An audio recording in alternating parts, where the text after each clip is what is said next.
You really do need to solidify some goals before you start moving forward. And these could be things such as increasing your lung endurance, increasing your overall stamina, maybe getting stronger in certain exercises or certain body parts, or maybe losing weight or eating in a healthy way.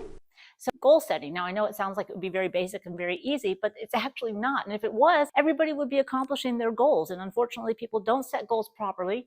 They don't know how to track them or how to look at the different steps they need to take. And that's why most people never make their fitness goals a reality. Goal setting module is actually the motivation module, because this is what's going to keep you going when you have your highs and lows during exercise periods. Sit down and figure out your goals, of course, but then we dig deeper and deeper and deeper into the why of your goals. And you may have heard me talk about that on my podcast. If not, go check it out.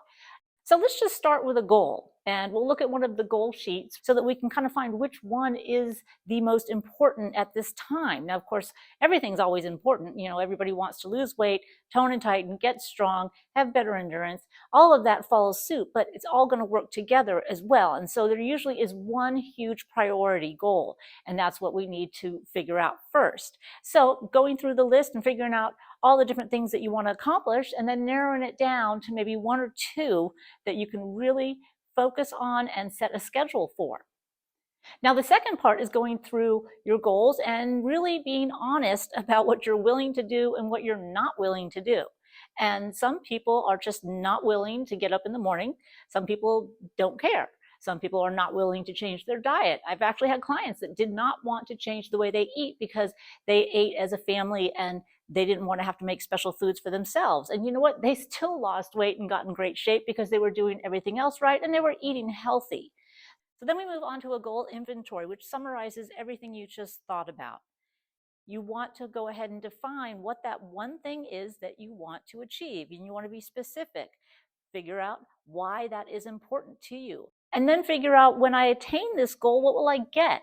And then you're also going to define how you will feel at that moment when you have achieved that goal. So all of those items might take some time for you to really sit down and think about and write. And it's very important to write it because your brain has a deeper connection to things that you write rather than things that you might just dictate or that you might not even put down on paper at all. And I would highly suggest getting a journal or a notebook. It could be anything that you write in, and you write in on a regular basis, because you think you might remember things from day to day, but you really don't. So keeping that journal, or at least having a place to keep your thoughts centralized, is going to make a big difference when you're having those days that you might feel a little low and you don't want to work out, or you don't want to do what you're supposed to do, or you're beginning to wonder why you're doing any of this at all.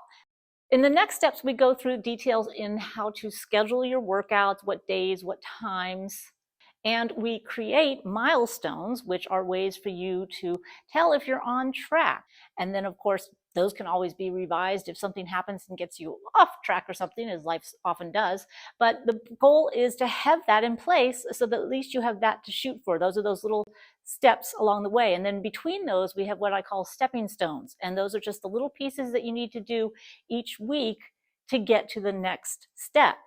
And of course, then you have some daily goals, which are also going to add up to your stepping stones that add up to your milestones. And that's kind of how you break it down. And in the Fitness Makeover program, we go through this in much deeper detail. But some of you might actually be able to take off and do it right now and really set up a good plan. So this gives you a good idea on how to start with goals. Now you can go listen to my podcast, and there's almost 300 episodes, so there's a lot of information there for you to have for free on motivation, training, and nutrition. So go get that notebook, start writing things down, and start making your goals a reality.